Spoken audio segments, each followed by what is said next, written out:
Hello दोस्तों आज बात करते हैं कि नार्को टेस्ट क्या है और ये नार्को टेस्ट चर्चे में क्यों बना हुआ है। दोस्तों अभी हाल ही में Amlesh Kumar versus Bihar state case जो है पटना हाई कोर्ट में दर्ज होता है।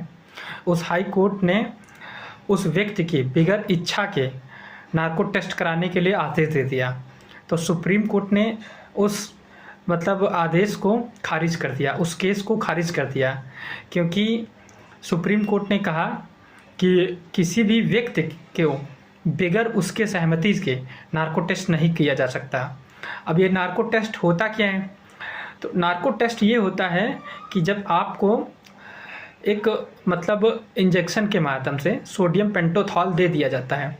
जब सोडियम पेंटोथॉल दे दिया जाता है तो आप अपनी बॉडी से सेल्फ कंट्रोल खोते जाते हैं, ठीक, या कह सकते हैं नशे की हालत में होते जाते हैं। फिर आपसे जो पूछा जाता है उसी का जवाब देते हैं, ठीक, यही होता है नार्को टेस्ट। अब दोस्तों ये खारिज क्यों किया?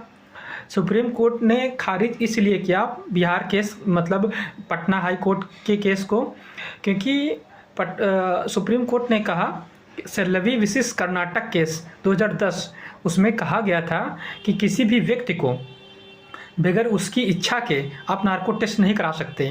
तो इसीलिए सुप्रीम कोर्ट ने कहा पटना हाई कोर्ट से कि आपने Selvi versus case Karnataka case आपने नहीं पढ़ा था क्या, या नहीं देखा था क्या? उसमें साफ साफ कहा गया है किसी व्यक्ति के इच्छा के बगैर आप जो हैं नार्को टेस्ट नहीं करा सकते हैं। अगर ऐसा करते हैं तो उसके फंडामेंटल राइट का उल्लंघन होता है। जैसे आर्टिकल 20 क्लॉज 3 बगैर उसकी इच्छा के बिना उसकी सहमति के बिना उससे गवाही लेना, या फिर आर्टिकल 21 में right to dignity, right to integrity, right to privacy, या फिर आर्टिकल 19 प्राण एवं दैहिक स्वतंत्रता, या फिर आर्टिकल 21 के तहत Maneka Gandhi versus union of India case जो 1978 में हुआ था, उसमें भी कहा गया था कि आप जैसे नार्को टेस्ट या फिर पॉलीग्राफी टेस्ट उसकी इच्छा के बिना उसकी बॉडी में झांक नहीं सकते हैं।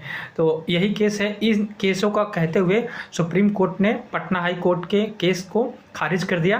दोस्तों आप सबको समझ में आ गया हो गया नार्को टेस्ट क्या है। थैंक यू दोस्तों, अगर अच्छा लगे तो लाइक एंड सब्सक्राइब कर देना।